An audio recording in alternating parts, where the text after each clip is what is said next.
siang jadi malam, malam jadi siang. Mungkin yang Bapak Ibu yang bergelut di bidang pendidikan khusus pasti paham maksud saya. Nah, singkatnya, pada saat yang sama saya percaya itu bukan kebetulan. Salah seorang teman saya baru kembali dari Filipina waktu itu dan berkunjung ke tempat saya mengajar di salah satu kampus di Surabaya. Kemudian bercerita bahwa dia baru saja menyelesaikan bachelornya di bidang special need. Jadi kalau di internasional itu ada ya jurusannya gitu ya. Kemudian saya bertanya apa sih special need itu, terutama untuk autism. Dia bercerita, dia kasih saya buku, dia kasih saya banyak sekali jurnal, kemudian saya banyak bertanya. Tujuan awalnya untuk membantu kakak sepupu yang di Jakarta. Tapi karena memang saya suka belajar, jadi saya ambillah semua ilmunya gitu ya. Saya belajar, kemudian kok jadi jatuh hati ya sama anak-anak ini. Nah, pada saat yang sama, pada saat itu saya kan sering ke Bali. Nah, tepatnya tahun 2001, saya membaca di headline surat kabar, kita nggak usah sebut nama lah. Di headline-nya itu tertulis bahwa Bali adalah provinsi ketiga terbesar di Indonesia dengan penyandang autistik terbanyak. Bayangkan, nomor 3 Indonesia pada saat itu ya. Dan itu kayak apa ya? Kalau ini hit in my heart gitu aja. Kok bisa Bali ya menjadi provinsi ketiga terbanyak penyandang autisnya, tetapi pada saat itu saya ada di sana dan saya tidak melihat gitu loh, ada tempat yang khusus menangani anak-anak ini. Itu membuat saya jadi tergerak gitu. Lalu saya cerita nih sama teman saya. Jadi waktu itu belum mengambil keputusan sebenarnya untuk lintas jurusan. Lalu kemudian saya bilang, mau nggak saya kenalin nih, ada beberapa orang tua di Bali yang waktu itu anaknya memang terdiagnosa autis. Jadi pada saat itu orang Bali kalau mau terapi dan lain-lain harus ke Jawa. Di Bali nggak ada waktu itu. Nah, terus kemudian teman saya mau, dia jadi supervisor. Nah, yang luar biasa Kak Puspa, almarhum suami saya waktu itu, yang juga pendiri dari Youth Science Academy, memutuskan untuk meninggalkan pekerjaannya dan nyemplung, kalau orang Jawa bilang, menekuni bidang pendidikan khusus. Besar sekali komitmennya berarti saat itu, Bu ya? Kalau saya mau bilang sebetulnya kalau ada yang sering bertanya, Ibu lakukan ini kenapa? Punya anak autis? Enggak, anak saya sekarang kuliah di Jogja semester 2 dan tidak ada masalah. Semua di keluarga kami juga maksudnya nggak ada hal-hal seperti itu ya. Tapi memang keponakan. Nah, tapi yang membuat kami akhirnya mengambil keputusan kalau saya boleh garis bawahi adalah hati Kak Puspa. Kalau kita jadi memang sudah panggilan Bu ya? Kalau kita sudah bicara passion, saya tidak mau tahu Bapak Ibu ini lulusan PLB atau lulusan apa, tapi kalau nggak punya passion, saya jamin nggak sampai 2 tahun Anda akan pergi dari dunia kebutuhan khusus. Karena capek, bener nggak? Capek hati, capek pikiran. Soalnya banyak tuh yang curhat, Bu, kok bisa tahan ya 19 tahun loh, Bu? Saya bilang, ya karena saya cinta sama anak-anak ini. Kalau enggak, kita udah lari nih. Mending kerja yang lain deh, gitu ya. Nah, terus kemudian saya dan suami mengambil keputusan, oke, suamiku yang waktu itu bilang, aku pergi duluan ke Bali. Lalu dia datang bersama dengan teman saya yang dari Filipina itu dan beberapa orang tua, mereka mengambil keputusan untuk mendirikan waktu itu center di Denpasar. Tahu nggak yang terjadi Kak Puspa? Centernya tutup cuma 8 bulan. Gitu, ya. Dan wah, kok bisa tutup? Itulah ya. Padahal kan gitu, ada cerita. Tapi singkatnya adalah suami saya luar biasa, dia telepon saya, dia bilang, saya nggak akan pulang. Saya mengambil keputusan bahwa saya akan stay di Bali, saya akan berdiri buat anak-anak ini dan mengambil kesempatan ini. Dia percaya bahwa ini adalah calling atau panggilan dari Tuhan. Nah, kemudian dia jalan. Kita mulainya lucu nih dari rumah kos-kosan, beneran tuh. Lalu kemudian waktu itu saya masih dosen di Surabaya, tahun 2002 saya mengambil keputusan saya mundur dari kampus. Saya memutuskan untuk pergi ke Bali bukan karena suami saya, tapi karena hati saya. Lalu kemudian kita berdua melakukan ini dan mungkin saya bisa kasih tahu nih Kak Puspa ke Bapak Ibu sekalian bahwa sekolah ini betul-betul didirikan tanpa ada NGO. Kita tidak punya backup dari siapapun termasuk pemerintah. Jadi kita mendirikan sekolah ini murni dari hati. Kita pakai biaya sendiri, dana mandiri. Jadi waktu itu saya sama suami, kita punya bisnis yang lain, dari situlah kita support sekolah. Sampai hari ini. Luar biasa sekali ya. Jadi perjalanannya selama 19 tahun itu nggak ujuk-ujuk seperti sekarang ya? Tapi memang Enggak lah. berproses dari benar-benar nol ya, bahkan mungkin minus kali Bu ya startnya ya, sampai bisa seperti sekarang. Nah ini nih yang sepertinya hari ini mau kita dengar Bu. Jadi materi yang Ibu berikan atau topik yang Ibu ajukan ke AS itu saya rasa memang hal yang memang perlu kita share ke banyak orang, khususnya guru-guru atau mungkin orang tua yang berkecimpung di dunia anak berkebutuhan khusus. Saya lihat sih dari background peserta, beberapa ada yang dari ini, apa namanya, guru berkebutuhan khusus. Mudah-mudahan hari ini sesinya bermanfaat ya. Saya share screen dulu slide-nya Bu Jantina. Oke, silakan Kak. Ya, Bu Jantina, mungkin waktu saya persilakan langsung ya Bu ya. Oke, ini sudah terlihat di layar Bapak Ibu. Coba dicek dulu. Di tempat saya belum keluar nih Kak. Oke, sudah. Yes. Oke, saya mulai. Hari ini saya yakin bahwa setiap kita sedang mengalami masa yang menantang. Saya nggak mau pakai kata sulit ya. Penutupan sekolah, terutama sekarang tersebar luas, bukan hanya di Indonesia, Bapak Ibu, tapi di seluruh dunia. Ini adalah bagian dari respon pemerintah kita, dan termasuk juga di seluruh dunia terhadap pandemi COVID-19. Ya, walaupun ini adalah langkah penting untuk melindungi kesehatan seluruh orang-orang yang ada di Indonesia, termasuk anak-anak kita, gangguan yang rutin untuk anak-anak autis atau kebutuhan khusus pada pasti sangat-sangat sulit. Perubahan jangka panjang pada jadwal harian itu berarti hilangnya keterampilan yang mungkin mereka sudah peroleh selama ini. Saya mendengar begitu banyak cerita dari orang tua murid kami juga, jadi ada anak yang sudah kemajuannya 70%, karena sudah hampir 3 bulan ini 2 bulan setengah ya udah nggak masuk, dan mereka jadi agak mundur gitu ya. Yang paling luar biasa adalah peningkatan kecemasan dan perilaku bermasalah, ya itu pasti terjadi. Selain itu juga orang tua yang berada di rumah secara tidak terduga gitu ya, menyulap pekerjaannya dalam kehidupan rumahnya itu memiliki lebih sedikit pilihan menyimbangkan tuntutan-tuntutan yang ada. Nah, untuk membantu keluarga-keluarga yang ada di sekitar kita, mungkin juga Anda, mengatasi gangguan signifikannya, kemudian meringankan tantangannya gitu ya. Para ahli itu sebetulnya menyarankan untuk mengembangkan versi modifikasi dari rutinitas di sekolah yang mungkin anak-anak sudah ada yang belajar di center atau di sekolah-sekolah khusus. Nah, inilah yang kita akan bahas pada siang hari ini, bagaimana kita bisa mempertimbangkan adanya tuntutan-tuntutan lain gitu ya dari anggota keluarga. Pasti kan di rumah nggak cuma si anak, ada orang tua, mungkin juga ada kakak, adik, dan lain-lainnya, pengasuh, dan banyak orang mungkin di sekitar itu. Termasuk perawatan diri, maksudnya secara mental, secara kejiwaan dari si orang tua dan juga dari si anak. Nah, keseimbangan kegiatan struktur ini sangat ideal bila ditetapkan juga. Kita harus mulai punya goal gitu. Ini maunya kemana? Ini maunya digimanakan gitu ya. Nah, salah satunya yang saya akan coba untuk kita belajar bersama, kita share apa yang jadi pengalaman kita adalah dengan menggunakan jadwal visual. Nah, jadwal visual inilah yang akan mendukung anak-anak untuk kebutuhan komunikasi. Bisa dilanjut Kak slide-nya? Next Kak. Oke. Nah, oke ini sudah. Next Kak. Oke, ini yang tadi saya sebutkan. Jadi apa yang harus dilakukan? Harus ada modifikasi rutinitas gitu. Nah, modifikasi rutinitas ini seperti apa? Saya percaya bahwa setiap orang tua maupun guru pasti sudah punya jadwal. Kita bicara tentang sekolah ya, apapun bentuknya, mau center, mau sekolah khusus, dan lain-lain.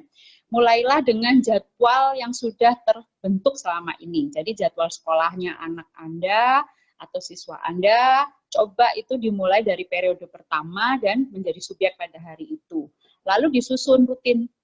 Jadi apa yang sudah menjadi terjadwal secara rutin di hari-hari sekolah, yang sekarang pindah ke rumah itu harusnya tetap diikuti subjek dan kegiatannya yang biasa dilakukan ya di kelas. Misalnya kalau mereka itu itu memulai dengan menulis misalnya di pagi hari, ya kita tetap pakai jadwal itu. Lalu kemudian misalnya waktunya 30 menit kita ganti ke sains atau gym atau makan siang atau istirahat. Coba itu tetap dibiasakan, tetapi mungkin kita bisa berikan sedikit kelonggaran dalam menyusun kegiatan terutama untuk belajar di rumah. Itu untuk modifikasi rutinitas. Nah, membangun waktu ekstra untuk aktivitas fisik itu juga perlu, termasuk di sini adalah aktivitas motorik kasar ya, yang untuk mendorong kesejahteraan fisik dan mental. Kita juga bisa menggunakan waktu ini terutama sebetulnya adalah untuk koneksi. Nah, ini yang saya tekankan juga nih kepada orang tua kami di sekolah kami, bahwa biasanya kan sulit ya kita punya waktu untuk melakukan kegiatan bersama-sama, misalnya jalan-jalan atau sekedar naik sepeda di sekitar lingkungan rumah, itu kan sangat sulit mungkin menemukan waktu-waktu seperti itu. Nah, ini mungkin jadi momen gitu. Kalau saya selalu katakan bahwa selalu melihat hal positif gitu ya di antara lapisan masalah gitu. Nah, pada saat inilah kita bisa memulai kebiasaan-kebiasaan yang seperti itu. Misalnya kita mulai bikin schedule olahraga bersama. Nah, olahraga bersama tentu saja tetap ada social distancing ya. Di sini kita bisa atur misalnya kayak main ini permainan treasure hunter. Jadi mencari perburuan harta karun, mungkin nggak usah yang terlalu muluk-muluk gitu ya di sekitar halaman rumah atau bahkan di dalam rumah gitu. Kemudian memainkan apa itu kalau di Indonesia itu kayak petak umpet misalnya gitu ya. Nah, kemudian bisa juga ajak anak-anak menghias jalan setapak kita mungkin di rumah. Nah, itu bisa jadi aktivitas motorik kasar. Jadi memasukkan anak Anda di pekerjaan rumah gitu ya, untuk mendorong kemajuan, terutama yang paling menurut saya vital adalah keterampilan hidup sehari-hari, life skill-nya. Nah, ini bisa jadi kesempatan memanfaatkan waktu ekstra di rumah bersama, kemudian kita orang tua, ini saya bicara untuk orang tua ya, bisa menunjukkan dan mengajarkan keterampilan hidup yang lebih mandiri. Jadi ya diajarin aja cara menyapu, cara membersihkan tempat tidur, merapikan seperti itu dan lain-lain, dan menawarkan terutama sebenarnya adalah pujian ya, penguatan-penguatan untuk kesuksesan. Saya baca nih di media sosial, mungkin Bapak Ibu juga ya, masih banyak terjadi orang tua komplain, kapan ya sekolah masuk, kapan ya center ini masuk ya. Jadi karena mereka udah penat katanya menghadapi anak. Saya agak bingung juga, kalau saya juga bingung gitu. Nah, padahal ini momen yang paling tepat untuk membangun bonding ya. Kemudian gunakan untuk saat ini adalah dukungan visual yang bisa mengkomunikasikan hal-hal rutin yang baru. Nah, kita bisa memakai waktu ketika kita ada kelas seperti ini bersama gurunya, kita bertanya, mungkin Bapak Ibu gurunya atau terapisnya bisa memberikan suggest gitu ya, atau saran-saran bagaimana supaya di rumah anak tetap bisa belajar dan memakai peralatan atau alat peraga yang bisa ada di sekitar rumah gitu. Jadi sebenarnya alat peraga itu nggak harus mahal kok. Ya, kemudian apalagi bisa juga menghubungi seperti ini gitu. Ikuti kelas-kelas seperti ini. Sejak tanggal 16 Maret, saya ingat hari itu sekolah kami terpaksa kita alihkan ke rumah, tetapi yang luar biasa adalah kita bertumbuh. Saya akan ada banyak cerita nanti di belakang bagaimana anak-anak kami bertumbuh, orang tua kami juga bertumbuh melalui fase ini ya. Nah, mereka ikut kelas, mereka mulai ngerti, yang biasanya diajak ketemuan ini sulit loh. Ini enggak. Karena gampang kan, sudah bisa lewat Zoom atau lewat apapun ya medianya, dan kita jadi ngerti, jadi belajar. Orang tua juga banyak bilang, wah justru dengan momen ini saya jadi lebih banyak ngerti, Bu Jen. Ternyata menghadapi anak nggak A, B, C gitu ya. Saya bilang, kemana aja lo gitu. Nah, kemudian kalau rutinitas yang tadi di jadwal itu ya, bagi di jadwalnya menjadi jadwal mingguan. Kita harus punya goal, ada jadwal mingguan, ada jadwal harian gitu ya. Tetapi ingat ya, harus fleksibel. Rencanakan dulu. Nah, ini yang paling penting. Kadang kita suka bikin rencana, tapi rencana kita, bukan rencana dengan anak. Siapa bilang loh anak-anak kita itu tidak bisa diajak berdiskusi? Ya, semua pasti bisa. Tapi triknya ada. Nah, setelah rutinitas sekolahnya selesai, Anda juga harus mencoba untuk memberi ruang kepada anak istilahnya apa ya, kasihlah hari bebas gitu loh buat anak atau jam bebas supaya mengurangi kecemasan. Saya percaya salah satu dampak yang luar biasa dari pandemi hari ini buat anak-anak kita adalah tingkat anxiety atau kecemasannya semakin tinggi. Nggak ada COVID-19 aja udah tinggi, gimana dengan keadaan seperti ini yang mereka nggak boleh keluar, pasti mereka bertanya-tanya, yang nggak bisa ngomong atau masih nonverbal, pasti ini akan jadi sumber kehebohan di rumah gitu. Nah, ini adalah momennya untuk kita sama-sama belajar. Jadi, yang paling penting sebetulnya adalah mempertahankan jadwal reguler. Mempertahankan jadwal reguler selama sekolah atau senternya ditutup, itu juga akan memudahkan ketika anak kita kembali kepada rutinitas sebelumnya. Pada saat sekolah sudah diperbolehkan untuk dibuka kembali atau sudah bisa kembali untuk ikut terapi di senter masing-masing. Jadi ini momen penting ya Bapak Ibu. Ya, kulit. Nah, jadwalkan setiap hari juga untuk melakukan sesuatu yang mengisi ulang. Nah, ini yang saya mau katakan. Jadi, adakan perawatan diri sebagai bagian dari hari-hari Anda. Jadi, nggak cuma buat orang tua ya, ini juga buat guru-guru. Saya tahu loh, guru-guru ini juga capek. Karena kalau ada beberapa orang tuh bilang, kan gurunya nggak ngajar, nggak ngapa-ngapain. Tapi siapa bilang, Bapak Ibu, kita dari pagi bahkan sampai malam kita masih lihat handphone, masih lihat laptop, masih mengerjakan pekerjaan-pekerjaan administratif, membuat materi. Jadi perlu ada waktu untuk kita melakukan perawatan diri. Jadi menyulap tuntutan pekerjaan jarak jauh gitu ya. Kemudian apalah namanya pengasuhan dan lain-lain itu bisa dikelola dengan lebih bagus gitu. Jadwalkan waktu setiap hari yang bisa Anda lakukan untuk mengisi ulang. Bisa meditasi, bisa baca buku, macam-macam. Atau ikut kelas seperti ini. Yang paling penting juga adalah libatkan anak-anak dalam perencanaan pembelajaran, dalam pekerjaan. Mulailah dengan hal yang sederhana. Kalau anaknya baru tahu ngelap, ya udah kasih dia jadwal untuk ngelap meja atau mainannya ya. Jadi jangan dibiarkan anak juga tidak melakukan apa-apa atau tidak masuk dalam perencanaan. Yang paling penting adalah cobalah bersabar. Ya, kata kuncinya adalah bersabar. Yang kedua adalah realistis. Yang ketiga adalah konsisten. Nah, ini paling penting. Jadi kalau sudah ada jadwal baru harus konsisten.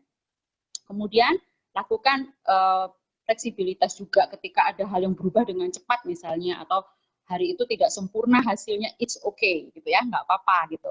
Karena memang tidak ada yang perfect, tidak ada yang sempurna di dunia ini. Jadi mulailah dari yang kecil. Kan kita diajari tentang DTT ya. Nah, mulailah dari yang sederhana, lakukan dengan struktur yang lebih longgar. Kalau misalnya dirasa kayaknya dia belajar ngelapnya udah oke nih, mejanya udah 1/4. Nah, besok ditambah lagi jadi 3/4. Nah, lakukan dengan hal-hal seperti itu, yang sederhana saja. Jika terasa kurang, nggak apa-apa. Besok diulang lagi. Libatkan. Jadi, paling utama juga adalah, yaitu tadi, menjadwalkan jadwal istirahat. Katanya sudah di rumah seharian, istirahat dong. Enggak ya. Ternyata di rumah juga kita masih kerja, masih belajar. Jadi, tetap harus ada jadwalkan jam-jam untuk Anda beristirahat, bangun, bonding juga ke seluruh keluarga yang ada di sekitar. Itu akan sangat membantu anak-anak. Next, Kak.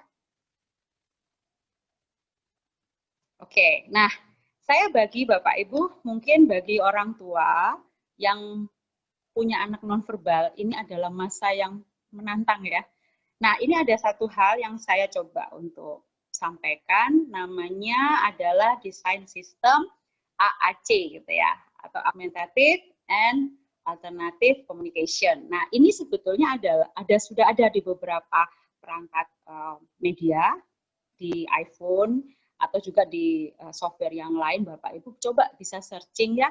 Ada banyak sekali sebetulnya backup untuk kita ketika kita melakukan pembelajaran sendiri di rumah. Ini juga untuk guru-guru. Anaknya belum ngomong nih Bu, anaknya masih nonverbal. Apa yang bisa kita lakukan? Ya, kita sudah ada banyak sekali sebetulnya perkembangan di teknologi. Kenapa tidak kita mulai memanfaatkan teknologi itu untuk bisa mengembangkan anak-anak kita. Nah, nanti coba dibaca, kemudian di searching lagi ya. Saya tidak akan jelaskan secara khusus mengenai hal ini, saya hanya ingin show aja. Coba Kak. Nah, ini contohnya. Jadi misalnya kalau di sekolah kita memulai dengan bentuk seperti ini ya, kartu-kartu yang sederhana, kemudian mungkin ada visual choice board. Di sekolah-sekolah saya lihat pasti ada tuh. Atau ada yang belum melakukannya, coba ini hari ini jadi pembelajaran ya. Nah, kemudian nanti kalau misalnya dibuka, itu ada beberapa contoh yang saya berikan. tampilannya seperti ini kira-kira yang akan terlihat ketika Bapak Ibu download software yang ada hubungannya dengan AAC gitu ya. Next Kak. Next. Oke, nah yang paling utama, sebelumnya Kak, balik Kak. Tadi yang di lingkar itu tadi. Nah, oke. Yang paling utama yang saya ingin tekankan mengenai ini Bapak Ibu. Mungkin ada beberapa Bapak Ibu yang pernah lihat gambar ini ya, namanya lingkar. Ada lingkar peduli, ada lingkar pengaruh, ada lingkar kendali. Nah, yang paling kecil yang di dalam itu loh, yang sebetulnya harus dikembangkan ya, lingkar kendali kita. Bagaimana cara kita merespon keadaan? Bagaimana kita menjaga emosi diri kita? Bagaimana kita tetap terus berkembang, ada inisiatif, ada ide, kreatif, jadi punya banyak jenis kegiatan, penggunaan waktunya juga harus efektif. Kemudian, itu loh yang paling utama teman yang dipilih, tontonan juga, tema obrolan, jenis bacaan, yang di luar, di lingkar pengaruh, di lingkar peduli, itu hanya bagian dari luar kita. Tapi yang paling utama di lingkar kendali kita. Siapa sih yang paling bisa mengendalikan saat ini? Kepada kebutuhan kita, kebutuhan anak ya kita, Bapak Ibu guru dan Bapak Ibu sebagai orang tua. Jadi tingkat pengasuhan ini coba nanti kita akan bahas lebih lanjut ya. Saya percaya Bapak Ibu pasti punya banyak cerita. Next Kak. Nah ini contoh Bapak Ibu, ini salah satu siswa saya. Kami melakukan komunikasi via WhatsApp group untuk orang tua dan yang saya tampilkan ini anaknya Down syndrome. Itu ibunya gitu ya. Mungkin saya sedikit cerita, anak ini kalau di sekolah, saya harus ngomong jujur, kadang-kadang itu respon orang tua mungkin agak sedikit kurang aktif gitu ya. Tetapi justru setelah di rumah dan kami berikan begitu banyak source, ada begitu banyak hal yang bisa dilakukan, saya kaget loh, orang tuanya justru yang paling aktif, setiap hari kirim gitu ya. Ini sebetulnya saya berusaha untuk memberikan masukan pada orang tua bahwa segala hal di rumah kita itu bisa menjadi alat peraga. Medianya cuma kardus bekas. Ya, mereka cerita, wah kita kalau alatnya mahal-mahal yang aneh-aneh kita nggak punya duit Bu untuk apalagi di situasi kayak gini. Saya bilang nggak harus seperti itu. Kita bisa belajar bangun ruang seperti ini contohnya. Kita bisa belajar mengenai huruf dengan hal-hal yang kecil, sederhana dan murah. Ya, ini salah satu contoh yang saya ingin tampilkan. Next, Kak. Nah, ini video salah satu siswa kami yang saat ini ada di tingkat 11 ya, kalau di SMA. Saya ingin coba tampilkan dia ini Asperger syndrome, dan ini adalah tugas yang dia harus kerjakan. Silakan diputar dulu, Kak. Ibu Jantina, saya mohon izin. Jadi sambil kita memutar ini, Bapak Ibu peserta mungkin bisa menggunakan fasilitas raise hand di Zoom-nya masing-masing jika ada pertanyaan. Jadi setelah video ini selesai, kita akan langsung ke sesi tanya jawab, Bu ya. Oke, siap. Untuk diriin.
Mohon maaf ini sedikit ada kendala teknis, ini videonya stuck ya di tengah-tengah.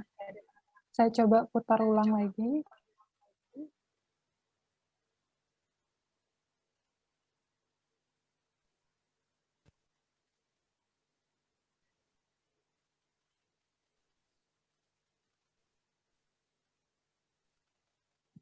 Sambil menunggu, mungkin Bapak Ibu yang ada pertanyaan, mungkin langsung saja di chat box ya. Nanti kita rekap pertanyaannya sambil kita menonton video yang sudah disediakan oleh Bu Jentina.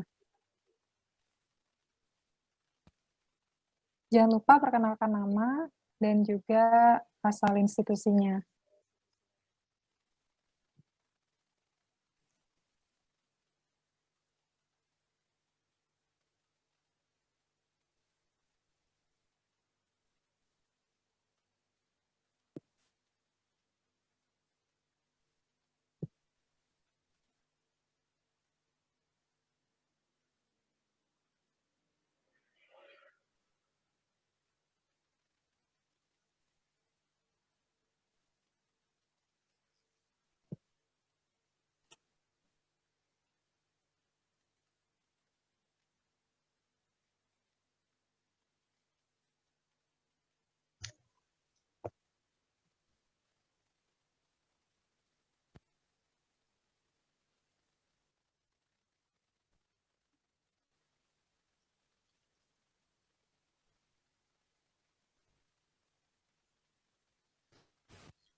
Ya,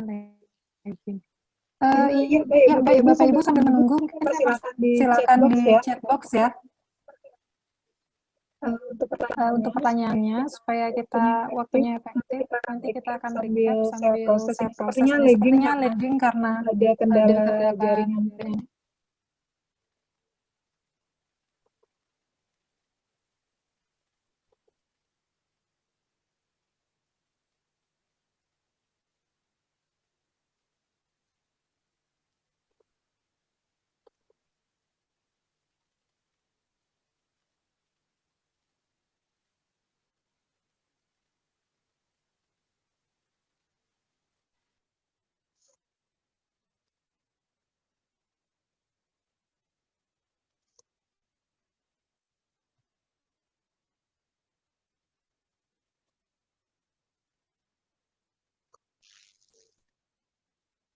Ya, Bu Jantina, sepertinya sudah ada satu pertanyaan yang masuk, Bu Jantina.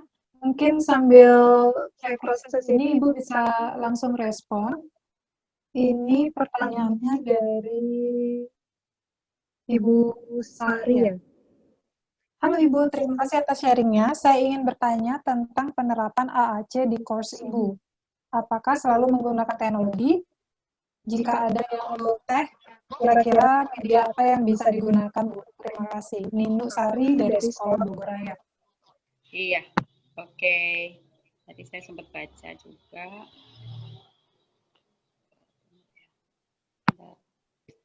Di sekolah kami, tepatnya sebetulnya penggunaan untuk teknologi kita seimbangkan dengan kondisi yang ada.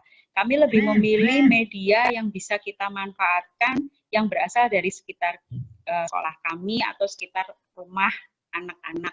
Karena memang kita harus menyadari tidak semua orang tua maupun keluarga yang mampu mungkin ya atau punya waktu atau punya kesempatan untuk mendapatkan fasilitas seperti itu. Jadi kami memfasilitasi dengan mencari source lain, mencari sumber-sumber lain yang bisa kita manfaatkan. Banyak sih yang bisa kita lakukan, Bu. Kalau misalnya di tempat kami, karena kita tinggal di Bali, source kami lumayan banyak ya dengan sumber daya alamnya. Jadi kami lebih sering mengadakan proyek keluar sebetulnya, langsung bersentuhan dengan alam. Jadi kalau misalnya kita belajar nih tentang tematik ya, kalau di tempat kami lebih bahasanya kalau formalnya lebih ke tematik. Jadi satu tempat atau satu media kita bisa lakukan untuk begitu banyak sumber belajar dan kurikulum yang kami coba range buat anak-anak, karena kita juga pakai EIP, masing-masing anak punya individual program. Jadi nanti misalnya kita berangkat sama-sama nih ke pantai gitu ya. Kalau di Bali mah pantai gratis gitu kan, itu keuntungan kami. Nah, kita bisa pakai apa saja yang ada di sana, murah meriah, dari pasir, dari hal-hal yang kita temukan, itu juga bisa menjadi media. Kalau mengenai apa saja yang bisa dilakukan dengan hal itu banyak sekali. Kita coba nih salah satunya nih, ada anak-anak yang motorik halusnya bermasalah ya, atau mungkin proprioseptifnya juga masih bermasalah.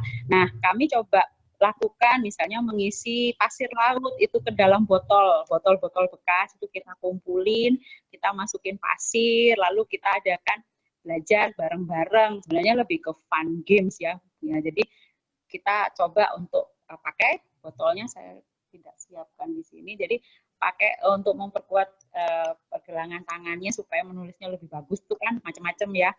Nah, salah satunya itu gitu. Kita pakai botol-botol bekas, kita kasih pasir 3/4-nya, lalu kita coba untuk lakukan semacam ini kita lakukan rutinan ya. Nah, hal-hal seperti itu contohnya. Dan ada lagi banyak, di tempat kami banyak pohon. Nah, pohon-pohon ini juga menjadi sumber belajar. Jadi daripada kita pakai video atau pakai gambar yang ada di buku, mending kita keluar langsung ketemu sama daun-daunnya. Jadi anak-anak menyentuh daunnya, kemudian istilahnya belajar langsung dari sumber yang ada. Jadi sebenarnya untuk media yang bisa terjangkau, banyak sekali yang bisa kita dapatkan dari sekitar kita. Jadi nggak harus yang melulu teknologi ya gitu ya. Terima kasih ya Bu. Terima kasih Bu Jentina. Kita lanjut dulu ya pertanyaan berikutnya. Ini ada Bu Monika tapi tidak langsung pertanyaannya. Bu Monika mungkin bisa langsung chat saja. Ya, pertanyaan dari Pak Yosef. Perkenalkan, nama saya Yosef Hendaris dari Jakarta Emerald School. Izin bertanya mengenai penanganan anak saat belajar jarak jauh. Kira-kira metode apa yang direkomendasikan untuk mengajar ABK? Karena sempat melakukan VidCon hari pertama, kedua, dan ketiga berjalan lancar, namun hari berikutnya sedikit tidak kondusif. Sepertinya susah fokus anak-anak saat di konferensi. Terima kasih. Oke. Saya coba baca ulang ya, Kak. Soalnya tadi suaranya terputus-putus. Oke, Pak Yosef, terima kasih untuk pertanyaannya. Sepertinya ini bukan hanya masalah di tempat Bapak, hampir semua sekolah tempat Bapak juga mengalami ya, Pak ya. Benar sekali. Jadi, halo? Oh, ini dengan Pak Yosefnya langsung? Ada yang mau ditambahkan mungkin Pak pertanyaannya? Tidak, langsung jawab saja Bu.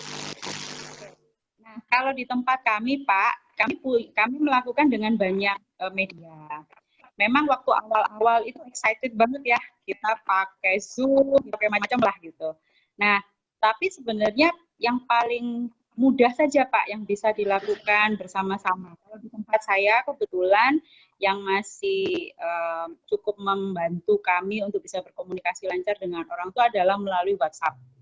Jadi kita kirimkan materi kita, gitu ya. Kemudian juga kami melakukan video call dengan orang tua. Tentu saja jamnya kita sepakati bersama-sama dan hasilnya sampai hari ini sih masih cukup bagus ya Pak ya.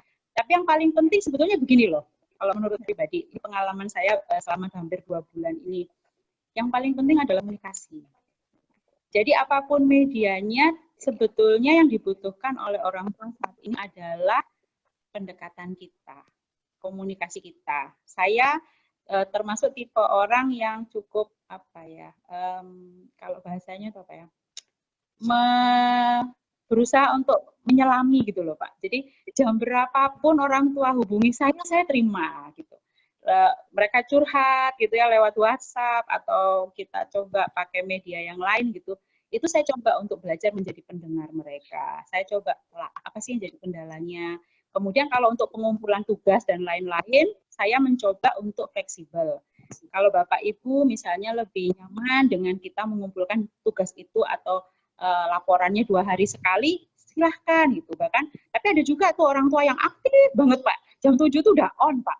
Jadi udah kita harus standby karena katanya pagi itu anaknya udah semangat. pengen apa gitu ya, belajar apa lagi hari ini, kan nggak semua anak atau semua orang tua seperti itu.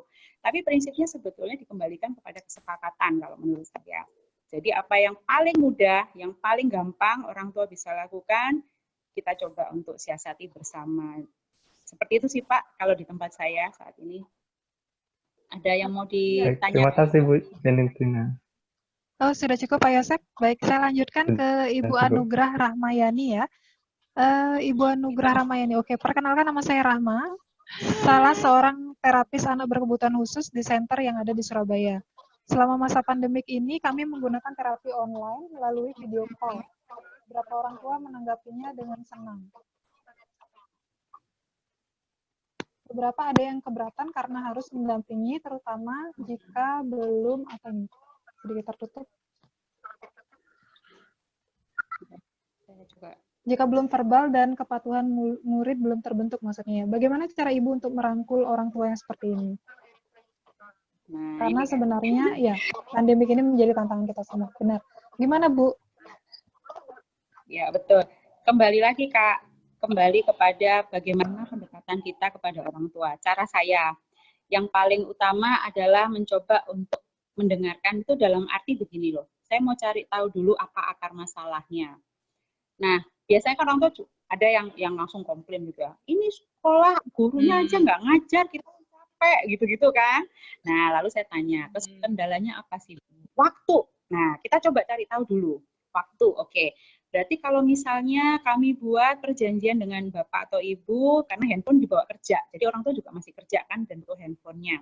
Nah, kalau misalnya kita buat, Bu, saya kirimkan tugas itu atau materi itu, saya sekarang menghindari kata tugas dan materi, Bapak Ibu, karena itu sensitif banget buat orang tua. Jadi saya sekarang lebih banyak memakai kata sumber belajar gitu ya, itu lebih menyenangkan ternyata. Jadi kalau misalnya kami kirimkan sumber belajarnya hari ini, kemudian kita kasih waktu kepada Bapak Ibu, misalnya besok jam berapa, bisanya kita bisa online, atau kalau memang tidak bisa online, jam berapa saya bisa hubungi, misalnya lewat WhatsApp, kita cukup lewat message aja, kemudian kami beri waktu 2 hari untuk sumber belajar ini dipelajari bersama anak. Kalau ada kesulitan, saya siap 24 jam. Kadang saya suka gitu kan, tapi ya nggak mungkin kan kalau kita tidur juga nggak mungkin kita angkat ya. Nah, tapi prinsipnya adalah berusaha untuk menjadi penengah dari situasi ini. Saya tahu kita juga capek, Bapak Ibu juga pasti punya keluarga, punya pekerjaan lain di luar pekerjaan utama. Tapi memang itulah yang menurut saya bagian yang paling mulia ya, menjadi seorang guru. Kita mengedepankan orang lain dulu, baru kepentingan kita sendiri. Tapi percaya Bapak Ibu, kalau komunikasi ini terus dijalin, saya juga berharap orang tua juga, saya yakin kok orang tua kalau diajak berbicara, bersepakat seperti ini, mereka juga pasti akan mengerti. Memang sih ada beberapa hal yang hari ini agak sensitif, terutama dalam masalah ekonomi. Sebetulnya kuncinya di sana sih ya. Kalau misalnya ekonominya baik-baik saja, juga mau kasih tugas apapun juga lancar-lancar aja gitu, agak sedikit terbuka ini. Tapi prinsipnya ya itu tadi, pendekatannya Kak Rahma. Ya, apa coba digali lagi, apa sih sebenarnya dari permasalahannya, gitu. Ibu Rahma, mungkin ada tanggapan langsung. Saya persilakan untuk unmute. Enggak, jadi berarti intinya tentang keterbukaan komunikasi. Maksudnya lebih bisa mendalami komunikasi sama orang tua gitu ya kayaknya. Itu intinya. Oh ya, aku soalnya lupa tadi. Ya apa? Ada 3 hal yang saya pelajari. Tiga hal itu dalam pengambilan keputusan, Kak Rahma. Ini 3 tipe orang ya, 3 tipe orang nih. Yang pertama itu orang yang mengambil keputusan berdasarkan apa yang didengar. Nah, pasti pernah kan ketemu orang yang gini, saya dengar dari si itu, saya dengar dari si A, si B, si C. Nah, kalau untuk orang tua atau siapapun nih ya, kolega kita yang seperti itu, kita bahasanya agak dirubah. Yang saya dengar, jika Bapak Ibu melakukan ini, yang saya dengar gitu loh. Jadi dia kalau ada sumber, oh datanya dari si A, si B itu ada ya, oh berarti benar yang diomongin sama Bu Rahma gitu ya. Nah yang kedua adalah tipe orang yang berdasarkan data. Ini orang mau ngomong 1000 orang bilang terapi ini yang paling bagus, dia nggak peduli. Dia butuhnya data, mana? Bukti empirisnya mana nih? Anda dapatnya dari mana? Sumbernya mana? Nah, kasih data sebanyak-banyaknya untuk orang-orang seperti itu, baru dia akan merespon. Nah, yang ketiga ini yang unik. Yang pengambilan keputusannya berdasarkan diri sendiri. Nggak peduli data, nggak peduli apa yang sudah, misalnya sudah ada kesaksian atau sumber yang memastikan bahwa itu sudah bisa dilakukan. Nah, orang-orang yang seperti ini pendekatannya berbeda. Caranya begini kalau saya, Bapak Ibu kan yang punya anak ya, pasti lebih mengerti bagaimana cara menghadapinya. Kalau kami ini kan cuma sementara ketemu di sekolah sekian jam. Saya yakin Bapak Ibu lebih tahu. Saya yakin Bapak Ibu akan lebih bisa memahami apa yang sedang dilakukan ini kalau Bapak Ibu. Jadi arahkan terus ke mereka. Biasanya sih kalau misalnya pertimbangan itu datangnya dari mereka, meskipun ide dari kita, mereka akan jauh lebih mau untuk mengikuti. Itu sisinya saya sih Kak selama ini. Oh, siap. Bagaimana paham. Ibu Rahma? Siap, sudah paham. Lanjut Baik. pertanyaan berikutnya aja. Oke. Terima Makasih.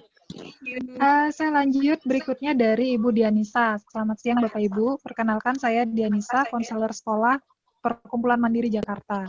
Saya ingin bertanya, bagaimana bentuk pembelajaran dan layanan dari sekolah yang menurut Ibu bisa diberikan, yang sesuai bagi siswa yang justru butuh pendampingan fisik pada kesehariannya, contohnya autistik, ADHD. Bagaimana jika orang tua juga kesulitan dan untuk mengantisipasi orang tua protes karena layanan yang seharusnya diberikan sekolah saat ini tidak bisa diberikan. Terima kasih.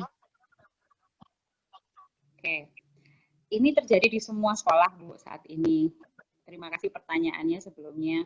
Terutama untuk anak-anak ADHD yang masih belum mampu ajar ya, atau belum bisa bersosialisasi dalam kelompok klasikal.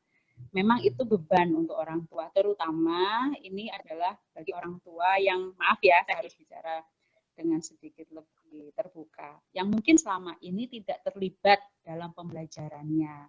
Jadi ini jadi kendala yang besar gitu ya. Nah, sebetulnya kalau misalnya dari awal pada saat anak itu masuk di dalam satu institusi, mau itu sekolah, mau itu center, harusnya sudah ada kesepakatan. Ini yang saya lakukan di tempat saya. Jadi orang tua itu wajib untuk menyanggupi, dalam tanda kutip menyanggupi bahwa semua materi yang kami berikan akan dilakukan bersama-sama, tidak sendirian. Ya, kembali lagi bahwa yang punya anak mereka loh, bukan saya. Jadi kalaupun kita ada materi, kita ada fasilitatornya, ada guru atau terapis ya bahasanya di luar sana yang akan mendampingi, sebetulnya bukan mendampingi anaknya loh. Kita ini mendampingi orang tuanya supaya nanti di kemudian hari mereka yang akan tinggal bersama-sama dengan anak itulah yang akan tetap menjaga dan membimbing anak-anak ini. Saya coba untuk melakukan itu di beberapa sekolah yang saya datangi. Saya sudah keliling dari Sumatera sampai hampir ke timur Indonesia untuk ngomong hal yang sama setiap kali saya datang, bahwa tanggung jawab ini sebetulnya harusnya datang pertama kali dari orang tua. Bukan dari center, bukan dari sekolah, bukan dari mana-mana, tapi dari orang tua. Kembali lagi bahwa ternyata undang-undang di negara kita sudah jelas mengatur bahwa ini ada satu kisah ya Bu, yang mungkin bisa di-sharing ke orang tua. Asrama itu hanya diperuntukkan sampai usia 21 tahun. Ada begitu banyak orang tua yang mengirimkan anak-anaknya mulai dari kecil untuk tinggal di asrama-asrama. Tetapi mereka lupa ada batas usia. Nah, ketika itu terjadi dan mereka tidak pernah belajar menangani anaknya, itu akan jadi kendala yang besar. Nah, saat ini, bahkan mungkin ketika anaknya masih kecil, masih belum 21, ada COVID-19 dan ini jadi momentum. Sebetulnya menurut saya, selalu ambil hikmah positif. Ibu coba tekankan kembali kepada orang tua bahwa ini adalah kesempatan untuk kita semua belajar. Nah, cara yang bisa kita lakukan banyak sekali. Jangan pernah berkata bahwa karena tidak ada pendampingan langsung, maka kita nggak bisa untuk ngajarin anak-anak. Maaf ya, buat saya itu bukan jawaban. Yang benar adalah bagaimana caranya. Yang benar adalah bagaimana kita mencari solusinya. Oke, Ibu, saya nggak bisa ke rumah Ibu, tapi saya bisa dampingi Ibu lewat apa? Lewat video call misalnya, atau lewat WhatsApp. Mahal mana Bu? Harga handphone sama pulsa daripada anak Ibu. Kalau saya suka gitu Bu. Kadang saya gitu, maksudnya begini, jangan pakai alasan apapun lah. Anak Anda itu aset terbesar Anda. Jangan menyesal ya, nanti di kemudian hari kalau tidak dilakukan dari saat ini. Jangan menyalahkan siapapun. Tanggung jawab ini adalah tanggung jawab Anda sebagai orang tua. Kami, guru, siapapun lah istilahnya atau sebutan kami ini hanya fasilitator Anda, Bapak, Ibu, orang tua, murid. Siswa-siswa yang ada di center atau sekolah dimanapun berada. Tujuan kami sebetulnya membantu Anda, orang tua. Jadi, kalau tidak bisa secara langsung, ayo kita pakai media apapun. Ada orang tua saya, Bu, itu cuman driver online ya, dan betul-betul, Bu, saya nggak punya printer, jujur aja untuk beli pulsa aja susah. Saya cuma bilang begini, Bapak datang ke sekolah, saya tuh pakai masker, Bu, ya. 2 hari sekali saya datang ke sekolah, meskipun sekolah kita tutup, hanya untuk ngeprintkan materinya. Saya ajarin caranya, kemudian orang tuanya pulang, 2 hari dia lakukan, hari ketiga kita ketemu lagi cuman sharing. Bu, udah dilakuin ini, gitu loh. Apapun bisa kok. Mungkin itu salah satu yang sudah kami lakukan, Bu. Prinsipnya kembali lagi kepada komunikasi sih, Bu. Dan kalau mengenai metode dan lain-lain itu bisa diajarkan. Ya, itu bukan yang paling penting sebetulnya, tetapi kemauan untuk mengambil tanggung jawab ini di momen seperti ini tidak bisa dilemparkan ke orang lain. Memang ini sudah menjadi bagian dari semua orang. Seperti itu kira-kira jawabannya, Bu. Semoga memuaskan. Ya, Bu Dianisa, gimana Pak? Ya, terima kasih. Itu tadi memang satu jawaban yang sebenarnya kenyataan, Bu, ya. Harus sesuatu yang harusnya kita katakan ke orang tua memang, tapi itu tadi kendalanya memang sulit untuk membuat semua orang tua punya persepsi yang sama dengan yang kita maksud gitu. Jadi mungkin itu memang perlu waktu dan caranya pendekatannya tadi seperti yang Ibu bilang. Terima kasih jawabannya, Bu. Satu lagi, Bu, mungkin ini bisa jadi pembelajaran adalah mengenai agreement. Nah, di tempat Ibu apakah sudah dilakukan? Jadi kalau di tempat kami kita ada surat pernyataan di awal, Bu. Dan itu pasal-pasalnya detail banget ya, pasal 1 apa, pasal 2 apa, 3, 4, 5, pokoknya sampai ada satu pasal yang kami tuliskan di sana jika terjadi seperti hal seperti yang sedang terjadi saat ini, force major ya, Bu ya. Yang pertama tidak bisa dikembalikan tanggung jawab itu hanya ke sekolah. Tapi ini menjadi tanggung jawab bersama. Karena kan ini tidak terjadi secara kebetulan, bukan sekolah mengada-ada ya. Lalu tidak ada pembelajaran, tidak ada terapi. Nah, kalau misalnya, ini jadi pembelajaran buat semua orang sih hari ini, menurut saya. Kalau misalnya ini terjadi, tetapi sebelumnya di awal sudah ada agreement seperti itu bisa dikembalikan lagi, Bu, ke orang tua. Kita sudah ada kesepakatan. Apa yang terjadi hari ini loh, Bu, pasalnya di sini, pada saat itu Ibu udah tanda tangan di atas meterai, bla bla bla gitu ya. Bukan membela diri karena memang mengada-ada, tetapi mengembalikan kembali kepada itu tadi, Bu, komitmen di awal. Mungkin ini akan menjadi masukan juga buat tempat-tempat yang lain. Seperti itu, Bu, kira-kira tambahannya. Terima kasih masukannya, Ibu. Bu Jentina, ini kayaknya seru banget, tapi waktu kita udah hampir sejam ya. Jadi saya mungkin minta Bu Jentina closing, kira-kira apa saja yang bisa Bu Jentina berikan pesan-pesannya khususnya pendampingan pada saat ini. Oke, kembali lagi. Terima kasih untuk waktunya. Bapak Ibu, saya mengucap syukur bahwa Bapak Ibu tetap bersemangat dengan terbukti mengikuti webinar hari ini bersama Ask Foundation dan saya. Berarti Bapak Ibu masih sangat mencintai anak-anak. Sangat ingin anak-anak ini tetap punya kemajuan dalam masa pembelajaran di rumah. Pesan saya cuma satu, jangan fokus kepada 1% kelemahannya ya. Tapi fokuslah kepada 99% kelebihan dari si anak. Coba kita cari, kita kembangkan. Mungkin ini adalah momentum di mana kita bisa mencari. Untuk Bapak Ibu orang tua, ini adalah kesempatan kita untuk menjadi orang tua dengan anak yang luar biasa, dengan anak yang istimewa. Cobalah untuk menggali lebih lagi apa yang bisa kita maksimalkan dari anak-anak kita, terutama dari kita kepada anak-anak. Tuhan mengirimkan anak-anak ini saya percaya menjadi pelajaran buat kita semua, bukan menjadi beban. Ingat ya, tidak ada produk Tuhan yang gagal, jadi anak-anak ini juga pasti punya peran. Terima kasih untuk Ask Foundation, terima kasih semuanya. Assalamualaikum. Terima kasih Bu Jentina, luar biasa sekali sharingnya hari ini. Teman-teman mungkin materi saya akan share di grup WhatsApp dan juga record dari keseluruhan sesi hari ini. Saya dari Ask Consulting mengucapkan terima kasih sudah partisipasi semuanya.